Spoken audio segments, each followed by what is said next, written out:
नमस्कार, मेरे चैनल में आपका स्वागत है। आज मैं आप लोगों को शनिवार व्रत की कथा सुनाने जा रही हूँ। बोलो जय श्रीमन नारायण।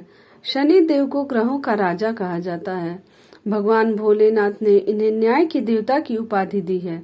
शनि देव को बहुत जल्दी क्रोध आता है। इसी क्रोध की वजह से पिता सूर्य से इनकी नाराजगी बनी रहती है। इनके क्रोध से बचने के लिए सभी कोशिश करते हैं, वरना व्यक्ति पर मुसीबतों का पहाड़ टूट पड़ता है। इसलिए इन्हें प्रसन्न करने के लिए शनिवार व्रत रखा जाता है। व्यक्ति शनि दोष से बचने और उन्हें शांत रखने के लिए अनेक उपाय करता है। शनि कृपा से व्यक्ति को सुख और वैभव की प्राप्ति होती है। जो लोग शनिवार का व्रत करते हैं, उनको पूजा के समय शनिवार व्रत कथा श्रवण करना चाहिए। एक बार सभी 9 ग्रहों सूर्य, चंद्रमा, मंगल, बुध, बृहस्पति, शुक्र, शनि, राहु और केतु में बहस हो गई।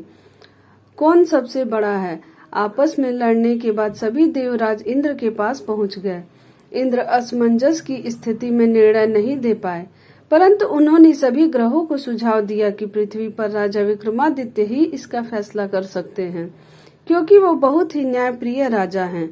सभी पृथ्वी पर राजा विक्रमादित्य के पास गए और अपने आने का कारण बताया। राजा उनकी समस्या को सुनकर बहुत परेशान हो गए।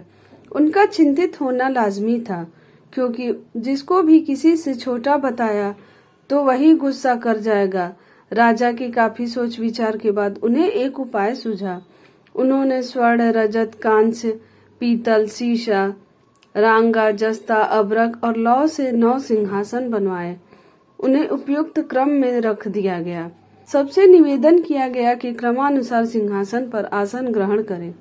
शर्त रखा गया कि जो सबसे अंतिम में सिंहासन पर आसन ग्रहण करेगा, वही सबसे छोटा माना जाएगा, जिसकी वजह से शनि देव सबसे बाद में आसन प्राप्त कर सके और सबसे छोटे कहलाए।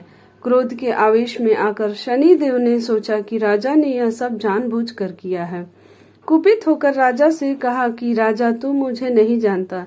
सूर्य एक राशि में 1 महीना, चंद्रमा 2.25 महीने 2 दिन, मंगल 1.5 महीना, बृहस्पति 13 महीने, बुध और शुक्र 1-1 महीने विचरण करते हैं, लेकिन मैं 2.5 से 7.5 साल तक रहता हूँ। मैंने बड़े बड़े का विनाश किया है। श्री राम की 7.5 आने पर उन्हें जंगल जंगल भटकना पड़ा और 14 वर्ष का वनवास काटना पड़ा, और रावण की आने पर लंका को बंदरों की सेना से परास्त होना पड़ा और रावण का विनाश हो गया।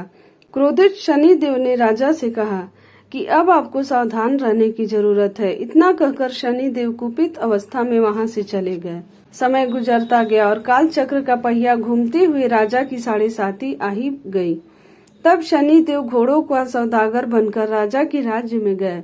उनके साथ अच्छे नस्ल के बहुत सारे घोड़े थे। जब राजा को सौदागर के घोड़ों का पता चला तो अश्वपाल को अच्छे घोड़े खरीदने के लिए भेजा। अश्वपाल ने कई अच्छे घोड़े खरीदे। इसके अलावा सौदागर ने उपहार स्वरूप एक सर्वोत्तम नस्ल के घोड़े को राजा की सवारी हेतु दिया। राजा विक्रमादित्य जैसे ही उस घोड़े पर बैठे, वह सरपट वन की ओर भागने लगा। जंगल के अंदर पहुंचकर वह गायब हो गया। भूख प्यास की स्थिति में राजा जंगल में भटकते रहे। अचानक उन्हें एक ग्वाला दिखाई दिया, जिसने राजा की प्यास बुझाई। राजा ने प्रसन्नता में उसे अपनी अंगूठी देकर नगर की तरफ चले गए। वहां एक सेठ की दुकान पर पहुंचकर उन्होंने जल पिया और अपना नाम वीका बताया।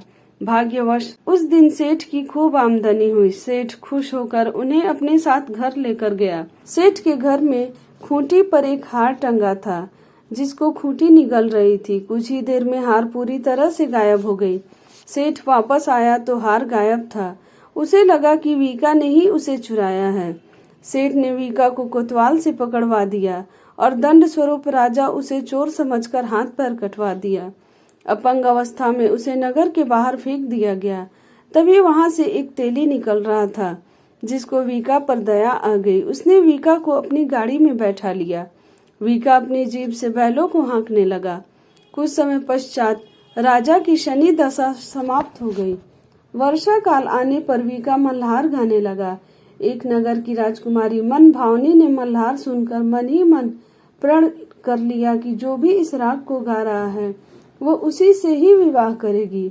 उन्होंने दासियों को खोजने के लिए भेजा, परंतु वापस आकर उन सभी ने बताया कि वह एक अपंग आदमी है। राजकुमारी यह जानकर भी नहीं मानी और अगले दिन ही वह अनशन पर बैठ गई। जब लाख समझाने पर राजकुमारी नहीं मानी, तब राजा ने उस तेली को बुलवा भेजा और वीका से विवाह की तैयारी करने के लिए कहा गया। वीका से राजकुमारी का विवाह हो गया। एक दिन वीका के स्वप्न में शनिदेव ने आकर कहा कि देखा राजा, तुमने मुझे छोटा बताकर कितना दुख झेला है। राजा ने क्षमा मांगते हुए हाथ जोड़कर कहा कि हे शनिदेव, जैसा दुख मुझे दिया है किसी और को ऐसा दुख मत देना। शनिदेव इस विनती को मान गए और कहा कि मेरे व्रत और कथा से तुम्हारे सारे कष्ट दूर हो जाएंगे। जो भी नित्य मेरा ध्यान करेगा और चींटियों को आटा डालेगा, उसकी सारी मनोकामना पूर्ण हो जाएगी। शनिदेव ने राजा को हाथ पैर भी वापस दिए। दूसरे दिन जब सुबह राजकुमारी की आंख खुली तो वह आश्चर्यचकित हो गई। वीका ने मन भावनी को बताया कि वह उज्जैन का राजा विक्रमादित्य है। मन भावनी खुशी से फूले नहीं समा रही थी। राजा और नगरवासी सभी अत्यंत प्रसन्न हुए। सेठ ने जब यह सुना तो वह पैरों पर गिरकर क्षमा मांगने लगा। राजा ने कहा कि यह सब शनिदेव के कोप का प्रभाव था और इसमें किसी का दोष नहीं है। सेठ ने निवेदन करते हुए कहा कि मुझे शांति तभी मिलेगी जब आप मेरे घर चलकर भोजन करेंगे। सेठ ने कई प्रकार के व्यंजनों से राजा का सत्कार किया। जब राजा भोजन कर रहे थे तभी जो खूंटी हार निगल गई थी वही अब उसे उगल रही थी। सेठ ने अनेक मोहरे देकर राजा का धन्यवाद किया और अपनी कन्या श्री कंवरी से पाणी ग्रहण का निवेदन किया। राजा ने सहर्ष स्वीकार कर लिया। राजा अपनी दोनों रानियों मनभावनी और श्री कंवरी को लेकर उज्जैन नगरी लौट आए। सारे नगर में दीपमाला और खुशी मनाई। राजा ने घोषणा करते हुए कहा कि मैंने शनिदेव को सबसे छोटा बताया था, लेकिन असल में वही सर्वोपरि हैं। तब से सारे राज्य में शनिदेव की पूजा और कथा नियमित होने लगी। सारी प्रजा के बीच खुशी और आनंद का वातावरण बन गया।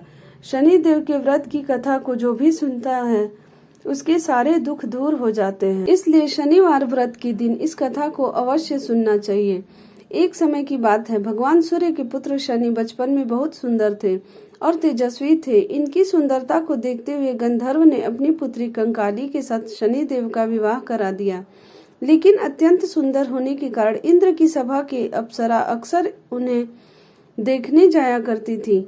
इन अप्सरा को देखकर कई बार शनिदेव उन पर मोहित हो गए। यह बात गंधर्व पुत्री कंकाली को अच्छी नहीं लगती थी। तब गंधर्व पुत्री कंकाली ने अपनी पति शनिदेव को श्राप दे दिया कि आप सुंदरता को खोकर बदसूरत हो जाएं और आपकी दृष्टि हमेशा नीचे की तरफ रहे। अगर आप सीधी दृष्टि से किसी की तरफ देखते हैं तो उस पर 7.5 का प्रभाव पड़ जाएगा। तब शनिदेव भगवान शिव की घोर तपस्या की। तपस्या के पश्चात भगवान शिव प्रसन्न हुए और बोले, हे सूर्य पुत्र शनिदेव, वर मांगो। तब शनिदेव बोले, यह सदा शिव शंभु, हम पर कृपा करके हमें सृष्टि पर सीधे देखने के लिए वर दीजिए। भगवान शिव बोले, जो व्यक्ति शनिवार के दिन पीपल के नीचे तेल चढ़ाएगा उस पर तुम्हारे पड़ने वाले को दृष्टि शुभ दृष्टि में बदल जाएगी। इसलिए शनिवार के दिन पीपल के नीचे शनिदेव की पूजा होती है। बोलो जय श्रीमन नारायण।